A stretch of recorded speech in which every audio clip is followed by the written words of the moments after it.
Assalamualaikum warahmatullahi wabarakatuh. Innal hamdalillah nahmaduhu wa nasta'inuhu wa nastahdihi wa nastaghfiruh wa natubu ilaihi wa natawakkalu alaihi wa na'udzu billahi min shururi anfusina wa sayyiati a'malina.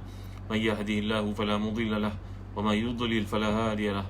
Allahumma salli wa sallim wa barik ala Muhammad wa ala ali Muhammad kama sallaita wa sallamta wa barakta ala Ibrahim wa ala ali Ibrahim fil alamin innaka Hamidum Majid. Amma ba'd.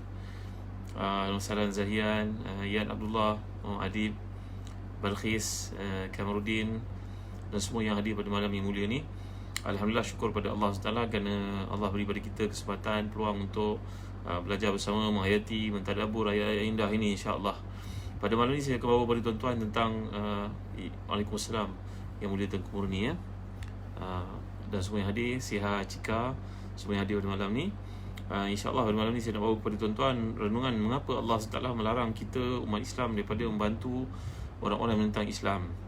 Bagaimana bentuk tindakan, respon, reaksi kita kepada orang yang menceritakan perkara-perkara buruk tentang Islam, sama ada di kalangan orang-orang kafir ataupun munafikun akhir zaman yang ada pada ini, tuan-tuan. Dan mengapa Allah menggunakan dalam konteks larangan itu, jangan berada bersama dengan mereka. Fala takhudu. La takhudu ni makna la takhud, jangan masuk sebagaimana masuk dalam air. Diumpamakan kita bersembang, menyertai dan duduk bersama dengan orang-orang kafir dan orang-orang musuh Islam ini seperti kita duduk dalam air yang mana kita tak dapat elak. Tentulah cecair itu ataupun air itu kena pada tubuh kita. Kemudian saya akan bawakan kepada tuan-tuan ayat 141, mengapakah Allah menggunakan kemenangan Islam ini dirujuk pada perkataan fathun, sedangkan orang-orang kafir dirujuk pada perkataan nasibun. Apa beza antara fathun dan juga nasibun dalam penggunaan perkataan Quran, tuan-tuan ni? Jadi alhamdulillah kepada semua yang hadir, Royana, Rusia, Zarina Ahmad. Mari sama kita lihat ayat ke 141 dan 140 hingga 141 pada malam yang mulia ni. Bagi tuan-tuan yang memiliki tafsir Ibn Katsir, tolong buka jilid yang kedua, muka surat 583, ya. Bagi tuan yang memiliki tafsir Ibn Katsir. Alhamdulillah Kak Long, semua yang hadir, ya. Baik, lihat ayat 140. Kita akan baca dua ayat saja pada malam ni, 140 hingga 141. A'udzubillahi minasyaitanirrajim. وقد نزل عليكم في الكتاب أن إذا سمعتم آيات الله يكفر بها ويستهزأ بها فلا تقعدوا معهم حتى يخوضوا في حديث غيره إنكم إذا مثلهم إن الله جامع المنافقين والكافرين في جهنم جميعا الذين يتربصون بكم فإن كان لكم فتح من الله قالوا ألم نكن معكم وإن كان للكافرين نصيب قالوا ألم نستحوذ عليكم ونمنعكم من المؤمنين فالله يحكم بينكم يوم القيامة ولا يجعل الله للكافرين على المؤمنين سبيلا. صدق الله العظيم. Baik, lihat tafsiran ayat yang ke-140, iaitulah, dan sungguh apabila kamu mendengar ayat Allah diingkari, diperolok-olokkan mereka, iaitu orang-orang kafir, maka janganlah kamu duduk beserta mereka sehingga mereka memasuki perbicaraan yang lain. Kerana sungguhnya kalau kamu buat demikian, tentulah kamu serupa dengan mereka.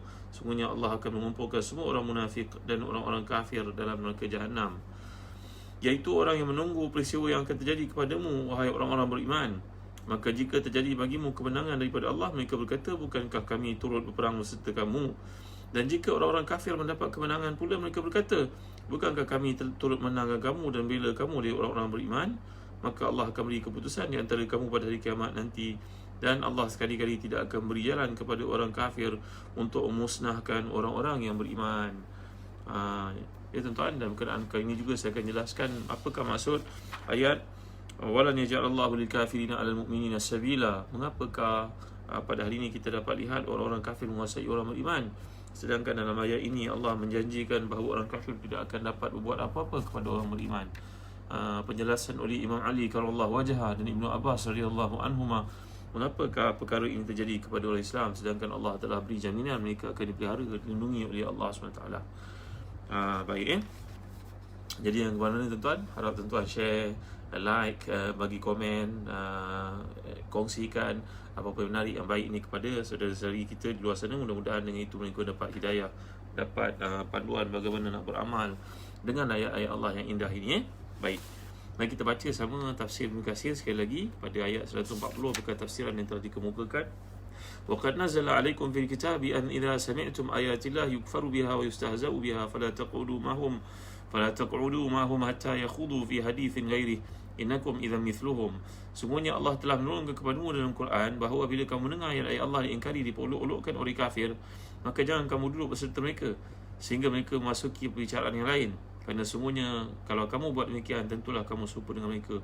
Iaitu jika kamu melakukan pelanggaran setelah sampai pada jika kalian melakukan pelanggaran setelah sampai pada kalian larangan itu, dan kerelaan kamu untuk duduk bersama dengan mereka di tempat di mana diingkarinya ayat-ayat Allah, diperolok-olokkan, diremehkan, dan kamu menyetujui mereka dalam perkara itu, berarti kamu bergabung dengan mereka. Ini telah saya huraikan pada yang lalu ketika zaman Umar bin Abdul Aziz radhiyallahu anhu warḍah, khalifah Islam yang terkemuka, yang dikatakan Imam Syafi'i ini sebagai mujaddid yang pertama dalam Islam, dalam kurung pertama Islam. Beliau menangkap orang minum arak beramai untuk dihukum. Ada seorang dari mereka mendakwa dia puasa. Walaupun dia berpuasa, terdapat bukti dia puasa, dia tetap dipukul, disebat, kerana dia termasuk dalam ayat ini, iaitulah innakum idzam mithluhum. Kalau kamu duduk bersama mereka, tidak beradil, duduk kekal bersama mereka, maka kamu dianggap menyertai mereka dalam perkara-perkara yang dilakukan, yang disembang-sembangkan, yang dikata-katakan itu. Jadi berarti dalam kehidupan pada ini tuan-tuan, zaman media sosial yang begitu giat, rancak, macam-macam bicara yang boleh kita baca, yang boleh kita tengok. Ada bicara menambah iman, ada bicara membawa kepada syaitan. Jadi peliharalah diri kita daripada terlibat dalam bicara-bicara yang membawa kita kepada syaitan. Ada macam-macam apps yang ada pada hari ini, dengan Facebooknya, dengan Instanya, macam-macam ada. Sehingga kalau kita duduk di satu, kita lalai kerana kita berada dalam satu lautan yang luas. Ini ibarat yang dikemukakan oleh ayat Allah SWT, sehingga mereka berkata ataupun mereka masuk ke dalam bidang yang lain. Itu dalam ayat yang digunakan oleh Allah di sini, hatta yakhudu fi haditsin ghairi. Al-khawd ini kata para ulama tafsir, contohnya Imam Utawi Syarawi dalam tafsirnya, berarti kita berada dalam satu kolam umpamanya, dalam satu tasik, dalam satu laut. Kerana bila Allah menggunakan ayat ini bagi menunjukkan kepada kita seorang yang berenang, seorang yang bermain-main di celah gigi air, lama kelamaan kalau dia tidak punya kemampuan untuk kawal kontrol dirinya, dia akan karam, dia akan hanyut, dia akan lemas. Maka demikianlah kalau kita lihat setiap usahanya tidak pernah berakhir, air terus menerus akan berada pada tubuhnya, kena pada tubuhnya air tersebut. Maka inilah maksud yang dikehendaki oleh Allah SWT. Jika kita berada bersama dengan orang yang lalai, orang yang bersembang-sembang dan bercerita perkara-perkara yang merupakan maksiat, maka kita akan jadi ketagihan, tuan-tuan dimuliakan Allah sekalian. Jadi larangan duduk bersama dengan mereka bukan saja untuk menunjukkan marah kita kerana mereka memperolok-olokkan Islam, tetapi juga larangan itu bertujuan menghindari kaum muslimin daripada pengaruh negatif daripada kata-kata mereka. Kerana lama kelamaan tuan-tuan, kita bila duduk bersama-sama, walaupun pada peringkat awal kita tidak menyetujui ataupun kita memusuhi kata-kata tersebut, tapi bila makin banyak membaca, makin banyak jarum-jarum peniti dan juga pengaruh-pengaruh negatif itu akan mula masuk dalam minda kita. Kerana pergaulan dapat mempengaruhi seorang sedikit demi sedikit tanpa dia sedari. Oleh sebab itu, langkah yang diambil oleh Al-Quran ditunjukkan di sini adalah memisahkan diri kita daripada kelompok tersebut daripada awal lagi. Jadi Allah Taala ketika menyatakan dalam ayat ini, kita dapat lihat Allah menyuruh kita supaya menjauhkan diri daripada mereka. Fala taq'udu ma'ahum, fala taq'udu, jangan duduk bersama dengan mereka. Duduk pun dah salah, apatah lagi mendengar ataupun mengiyakan apa-apa mereka katakan itu. Pada ini seperti yang saya katakan tadi tuan-tuan, bahawa banyak laman sosial yang membincangkan perkara-perkara maksiat, perkara-perkara keburukan, yang bila kita baca perkara-perkara negatif dalam diri kita akan bertambah tuan-tuan. Maka hati kita menjadi kotor, menjadi hitam, menjadi jauh daripada Allah SWT. Jadi dalam ayat ini memerintahkan supaya kita meninggalkan tempat duduk, lokasi bila bicaraan yang dimaksudkan itu adalah memperolok-olokkan agama. Ya. Jadi ini berarti jika tidak demikian, maka tidak ada halangan duduk bersama mereka. Kalau orang-orang kafir ataupun puak munafik itu tidak membincangkan perkara-perkara yang merupakan cemuhan, celaan, dan juga perkara-perkara yang dibincangkan itu menampakkan negatifnya Islam, maka tidak ada salah duduk bersama dengan mereka. Tapi seandainya mereka mula memperolok-olokkan, mainkan, mencela, menghina Islam, maka adalah wajib bagi kita untuk meninggalkan tempat tersebut, tuan-tuan. Jadi dari sudut yang lain, ayat ini juga dapat difahami tiada halangan untuk duduk, mendengar, bergaul dengan orang kafir bila perbincangan itu bincangan yang bermanfaat, dapat menimba ilmu. Kerana kita dalam Islam ni tidaklah dihalang untuk ambil daripada orang kafir, kerana Nabi yang salam sabda, al-hikmatu dhallatul mu'min anna wajadaha fahuwa ahaqqu biha.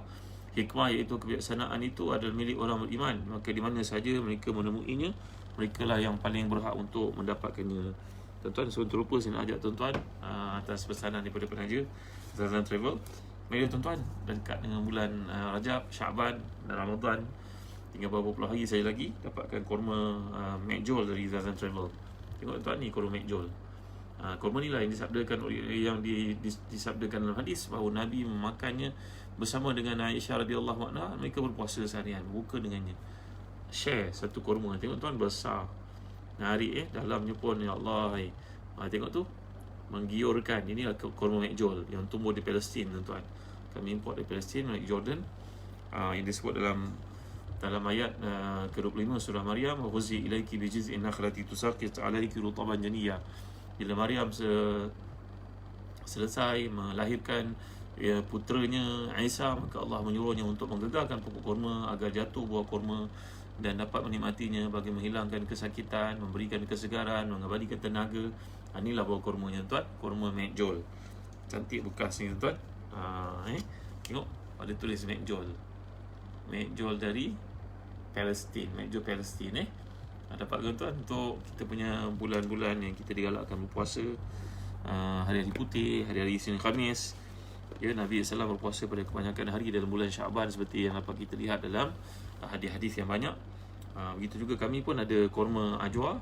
Ni kurma ajwa, cantik ni, tuan, bermukanya dari Madinah, cantik.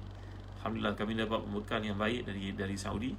Kurmanya cantik, kemas, sangat menyelerakan. Ini disebut dalam hadis Nabi SAW, man tasabbaha bi sab'i tamaratin ajwatan lam yadurru sumun wala sirun. Siapa yang mendapatkan kurma ajwa setiap pagi 7 biji makannya, maka Allah akan menyelamatkannya daripada racun dan juga sihir. Nabi tidak bersabda melainkan kebenaran. Dapatkan kurma McJowl macam ni, setengah kilo setengah kilo dapatkan sekilo, tuan-tuan. Nanti tuan-tuan dapat hadiah buku yang menarik dari kami, buku yang bertajuk Amalan Makanan Nabi SAW daripada Sahih Bukhari, karangan Ustaz Ahmad Al-Fadil. Baik, tuan, seterusnya kita lihat dalam ayat ini, Allah SWT melarang kita duduk bersama dengan orang yang menyebabkan kita lalai, orang menyebabkan hati kita jadi hitam, orang yang menyebabkan kita jauh daripada Allah. Orang yang duduk dengannya akan mengakibatkan hati kita berputih untuk melakukan maksiat. Pada umur kita dah pun masuk ke 5 siri sebagai contohnya. Kalau kita BMW, orang kata 5 siri itu menarik. Tapi kalau umur dah 5 siri ni, mulalah sakit-sakit di badan. Jumpa dengan kawan pun bertanya doktor mana yang bagus. Jadi ingatlah kepada Tuhan selalu, tuan-tuan. Kerana duduk dengan golongan seperti ini, seperti dikatakan oleh para ulama, akan menjerumus kita, menarik kita, mengindahkan kepada kita balik semula, tazyin kepada kita balik semula, seperti yang kita bincangkan ayat-ayat kerja syaitan untuk talbis kepada kita, sehingga mengakibatkan seseorang itu terjerumus dan kembali berputik hatinya untuk melakukan maksiat kepada Allah. Maka ini kita dapat lihat Facebook yang komentar-komentar yang dikemukakan oleh puak kafirin terhadap orang Islam, semuanya berupa racism, tuan-tuan, kebencian kepada pemimpin-pemimpin umat Islam, mengatakan perkara-perkara dusta, perkara-perkara fitnah. Kalau kita baca, hati kita pun akan jadi bengkak, hati kita pun jadi tidak lulu, hati kita pun jadi tertekan. Maka itu sebabnya Allah SWT menyuruh kita bila mengenal pasti satu perbincangan yang menyebabkan kita Islam itu dihina, dicemooh pemimpin-pemimpinnya, maka tinggalkanlah bincangan tersebut. Jangan kamu duduk bersama dengannya. Tak payahlah promote kepada orang lain, tuan-tuan. Bacalah Facebook ni, dia sedang menentang Islam. Kita bagi promosi murah kepada orang, nak buat apa? Madailah kalau kita follow sesuatu Facebook tu, tetapi peniti-peniti jahat ataupun pengaruh-pengaruh negatif yang ditaburkan di situ menyebabkan kita rasa terkesan dan sebagai seorang Islam rasa ini tidak patut, maka unfollow je lah, tuan-tuan. Tak payahlah kita tolong promote kepada orang lain. Orang lain nak baca Quran pun terganggu kerana ada mesej-mesej yang dihantar untuk kita pula pergi masuk, teroka pula benda-benda yang haram yang merosakkan fikiran kita tu. Dan pada hari ini bagaimana perkara kita nak lakukan? Kalau kita boleh mengadu kepada Suruhanjaya Komunikasi sebagai contohnya, maka itu satu tanggungjawab amar ma'ruf nahi munkar. Tapi andai kita merasakan benda ni kalau kita besarkan nanti jadi memberi promosi murahan kepada golongan kafirin, golongan munafiqin, golongan fasiqin, golongan asin, usah, maka tak payahlah kita mempromosikan mereka, abaikan mereka tuan-tuan. Inilah maksud ayat Allah SWT. Kenapa? Kerana ada orang pada hari ini mendapat populariti murahan kerana kata-katanya yang menghina Islam. Konon-konon pandangannya berlainan daripada orang. Khalif tu'raf, berfikir dua kotak kononnya. Sebenarnya dia merupakan satu pengaruh yang sangat jahat, kepalsuan dan daya-daya yang sangat berbahaya kepada umat Islam. Dan ini termasuk juga dalam ajaran-ajaran sesat yang dipromosikan pada hari ini. Kadang-kadang kita banyak grup WhatsApp ke, grup Bip ke, grup Telegram ke. Tapi kawan-kawan kita kat sekolah ni kadang saya tak sengaja ataupun sengaja menghantar kepada kita ajaran-ajaran sesat. Kita tak tahu pun jadi tahu. Jadi buang masa kita untuk menilai, melihat.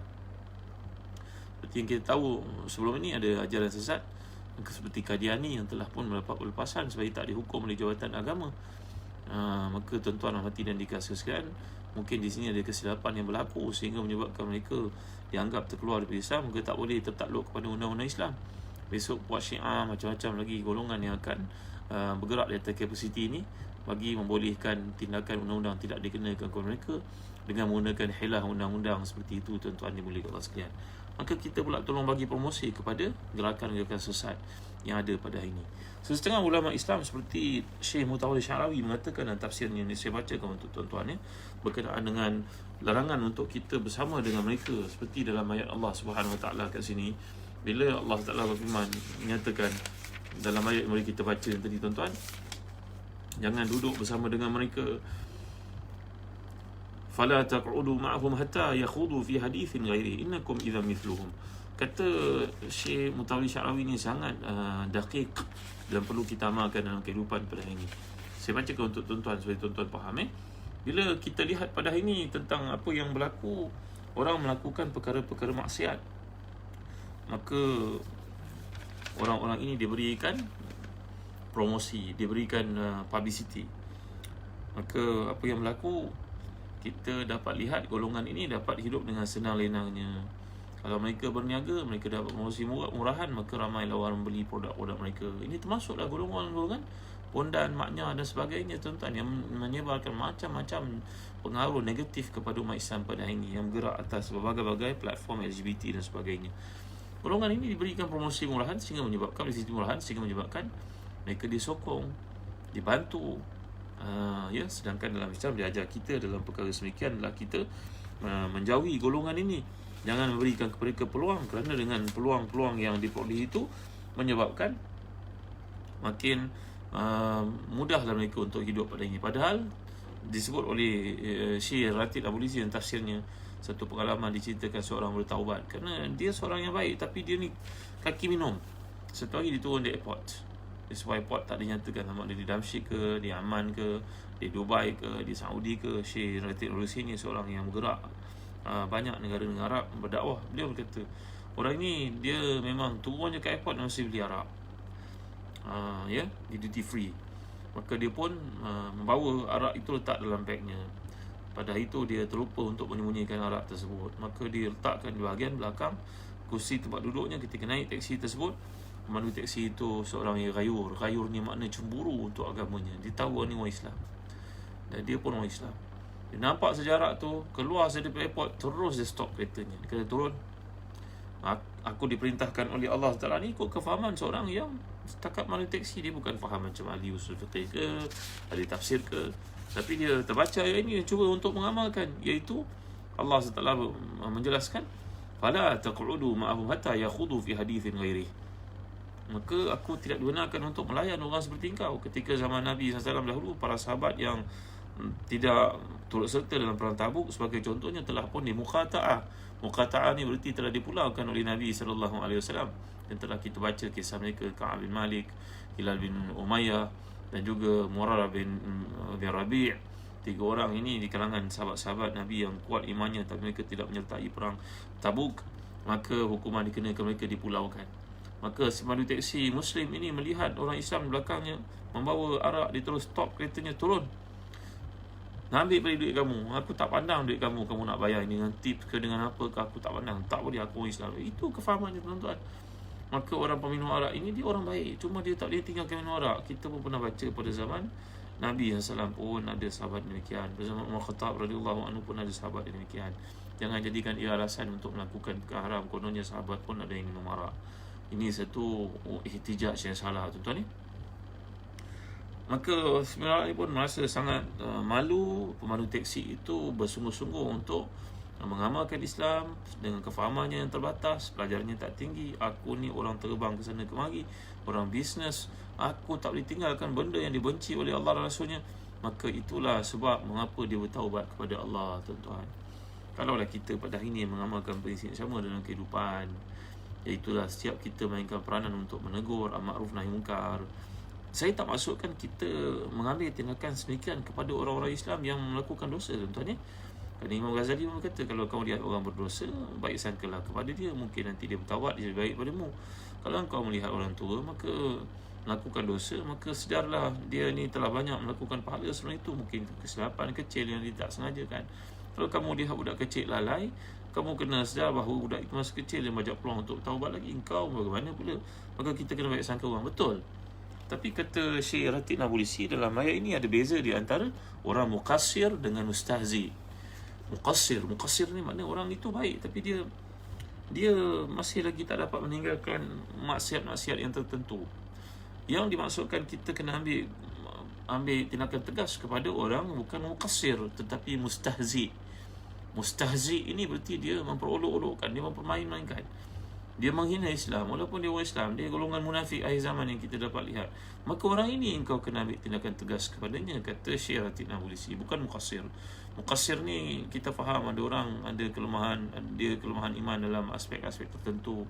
Itu kita doakan, kita sokong, kita bantu, kita bagi hadiah pada dia, mudah-mudahan dia satu hari nanti akan berubah. Itu kita faham muqassir. Muqassir ni maknanya dia tidak mampu untuk meninggalkan ada perkara-perkara maksiat yang tertentu. Mungkin dia isap rokok, dia belum mampu nak berhenti, mungkin dia ada kelemahan-kelemahan yang tertentu yang dia masih berusaha untuk mengatasi. Tapi yang kita maksudkan ni mustahzi. Ni mustahzi ni yang kita kena ambil tindakan kepada mereka, kena tegas kepada mereka. Kerana itu kata Syekh Nabulsi, ya tuan-tuan, saya baca tuan-tuan, fa yan bagi an tuqati'ahu fa kaifa tajlis fi saharatin yustahza fiha bi kitabillah wa yustahza fiha bi hadis Rasulillah aw tutrah fi afkar ghayr sahiha wa tabqa sakitan bal takallam wa'ti bil hujjah. Jadi dalam konteks kita duduk dengan orang-orang yang fasaqah, usa, munafikun akhir zaman ni, di kalangan orang Syiah sebagai contohnya, yang melontarkan berbagai-bagai perkara yang buruk terhadap Islam, menghina orang Islam dan sebagainya. Ya tuan-tuan, seperti yang Allah gambarkan dalam ayat berikutnya, ayat 141, alladzina tarabbasuna bikum fa in kana lakum fathun minallahi qalu alam nakum ma'akum wa in kana lil kafirin nasibun qalu alam nastahwiz alaikum wa namna'akum minal mu'minin wallahu yahkum bainakum yawmal qiyamah wa la yaj'alallahu lil kafirina 'alal mu'minina sabila. Iaitulah orang yang menunggu akan terjadinya pada dirimu, mereka menunggu sama ada kebaikan atau keburukan. Kalau kebaikan berlaku padamu wahai Muhammad, wahai orang Islam, sampai ke hari kiamat. Inilah sikap munafikun akhir zaman. Munafikun, kalau kemenangan berpihak pada kamu, dia akan berdedai-dedai datang kepada kamu untuk mengatakan kami bersama kamu, kami menyokong kamu. Bila kamu kalah, dia pergi pula pada puak yang mengalahkan kamu, puak kafirin itu, mengatakan kepada mereka, kami yang tolong kamu, sebenarnya kami yang kalahkan orang Islam itu, kami yang berperanan untuk memainkan perang saraf supaya orang Islam lemah. Mereka dalam apa juga keadaan, mereka akan bersama dengan kemenangan, bukan kepada orang Islam tapi mencari kemenangan, kerana mereka mencari keduniaan di situ. Indahnya ayat Allah ni kalau kita perhatikan, alladzina tarabbasuna bikum fa in kana lakum fathun min Allah. Allah menyatakan bila datang kemenangan daripada Allah. Penggunaan perkataan ni beza tuan ni. Fathun, ada surah dalam Quran namanya Al-Fathu, ada surah namanya Al-Fatihah. Al-Fatihah ni berarti permukaan, kemenangan, ia perkara-perkara yang bersifat positif. Tapi bila sebut orang kafir, kalau kemenangan itu datang kepada kamu daripada Allah, maka mereka datang kepada kamu. Kalau kemenangan itu pihak kepada orang kafir, tapi Allah tak gunakan fathun untuk orang kafir, Allah gunakan untuk orang kafir nasibun. Qalu alam nastahwiz alaikum. Maka kalau kemenangan itu dikaitkan dengan si kafir mengatasi orang Islam, Allah tidak menggunakan perkataan fathun, Allah gunakan perkataan nasibun. Kerana nasib ini biasa daripada fathun tuan-tuan. Fathun ini berarti satu kemenangan yang bertali arus. Walaupun umat Islam kalah dalam perang Uhud, tapi kekalahan itu menanam dalam diri mereka satu benih yang subur, pokok keimanan bahawa mereka kena taat daripada perintah Allah. Tarbiyah daripada Allah SWT untuk mereka. Seumpama kata Muhammad Tari Syarawi, dalam hidup ni kadang-kadang kita sakit, kita minta untuk sihat tapi kita sakit. Kerana dengan sakit itu menjadi satu antibody kepada tubuh kita supaya dapat mengatasi virus atau bakteria pada masa akan datang. Bukan? Anak kita gagal, kenapa dia gagal? Kita dah usaha hantar tuition dan sebagainya. Supaya negara itu dia sedar, dia kena lebih bersungguh-sungguh, lebih teliti, lebih prihatin, lebih detail sebagai contohnya, lebih bersungguh-sungguh dalam kehidupannya. Jadi setiap kali kemenangan itu dikatakan bahawa al-khusran junud an-nusrah. Kita akan lihat bahawa kekalahan itu sebenarnya adalah tentera kepada kemenangan. Kerana dengan sebab kekalahan seorang akan sedar, dengan sebab penyakit seorang akan sedar bagaimana untuk sihat. Maka demikianlah umat Islam, mereka bila berlaku mana-mana kemenangan itu bertali arus. Kekalahan itu pun kerana itu menjadi benih yang subur untuk mereka bangun, dan mereka bertindak balas balik semula untuk menjadikan mereka lebih kuat pada masa akan datang. Hari ini kita membaca atau mendengar bahawa di Spain ada gerakan-gerakan yang menunjukkan orang-orang Spain sendiri tak puas hati dengan sejarah yang diajar dengan mereka, kerana mereka mengatakan tamadun mereka begitu lama, ratusan tahun. Kenapa yang dipelajari hanya daripada Ferdinand Isabel saja? Mereka dah mula mengorek, menggali balik sejarah dan mengatakan bahawa orang-orang Arab yang menjadi raja di tempat mereka itu adalah orang Spain, bukan orang Arab. Mereka memang bangsa Arab, tapi mereka raja kepada Spain sebenarnya. Spain melalui zaman kegemilangannya pada zaman Islam. Maka tuan-tuan yang mulia Allah sekalian, tengok, ini maksud Allah kemenangan. Walaupun Islam tewas, tapi tewas itu di sebaliknya ada hikmah, kemenangan, benih yang subur untuk membangkitkan semula kesedaran Islam seperti yang disebut di hujung surah Al-Fathu. Muhammadur Rasulullah walladzina ma'ahu asyiddaa'u 'alal kuffari ruhamaa'u bainahum tarahum ruk'an sujada yabtaquna fadlan minallahi wa ridwana simahum fi wujuhihim min athari sujud dzalika mathaluhum fit taurati wa mathaluhum fil injil kazar'in akhraja syata'ahu fa'azarahu fastaghlaza fastawa 'ala suqi. Allah gambarkan bahawa umat Islam ni umpama benih pokok yang tumbuh, kita nampak kerdil kecil tapi yang besar dan begitu cepat, dan akhirnya menjadi satu pokok yang menakutkan, menimbulkan kebencian kepada musuh-musuh Islam. Maka begitulah apa yang Allah gambarkan, tuan-tuan, bahawa kemenangan Islam namanya Fathun. Kemenangan saya Islam namanya Nasib. Kerana semua penjajahan yang kita lihat, zaman kolonial ke, zaman penjajahan ke, semuanya adalah bersifat 3G. Tuan tahu kan? Masa tu mereka kejar gospel, goal, gospel dengan apa? Glory. Ya, mereka bukan pergi perang untuk cari rempah. Itu cerita pembohongan yang kita belajar sejarah, tuan. Ada pula orang Eropah datang ke Melaka untuk mencari rempah. Apa dia tak masuk akal punya bahas sejarah, tuan. Geram kadang kita tengok. Jadi sebenarnya bila merujuk kepada ayat Allah ni, bahawa Allah menggambarkan orang-orang kafir ini matlamatnya dunia, maka orang munafik pun sama. Bila datang kemenangan pada Muslim, dia datang menyokong Islam.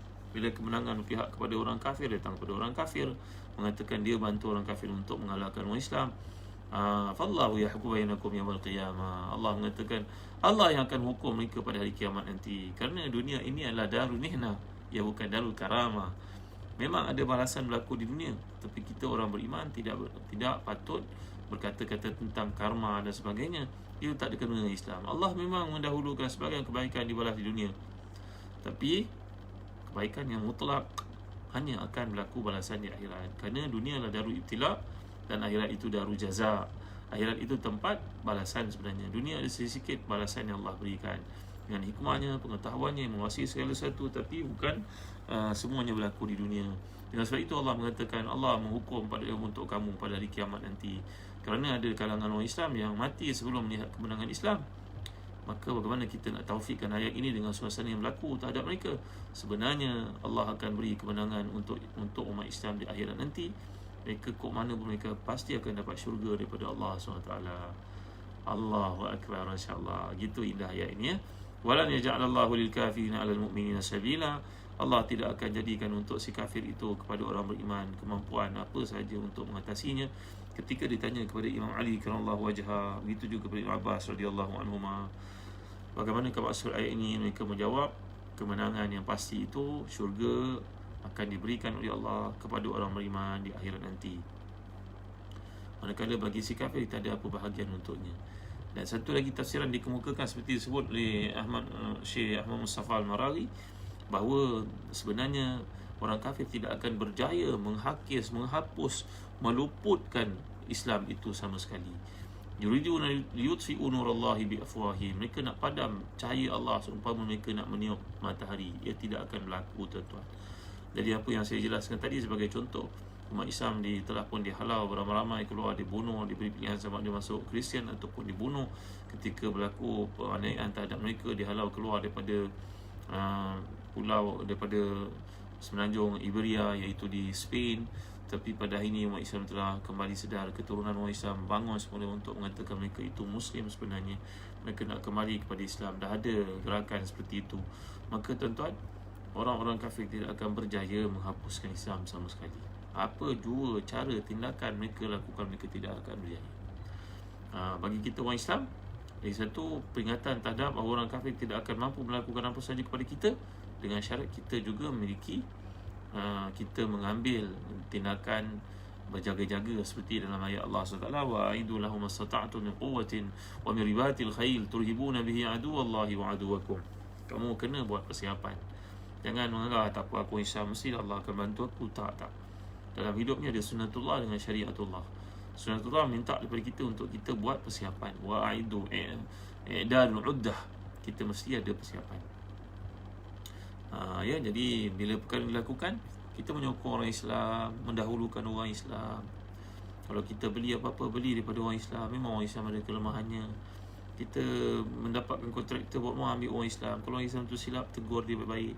Tuan, saya kalau pasang rumah saya ni, tolong jangan pasang sengit tau. Sengit kepada tuan. Contoh tuan, cakap pada orang Islam itu. Kalau kita tak bagi pada orang Islam peluang, dengan siapa mereka nak berniaga, tuan-tuan?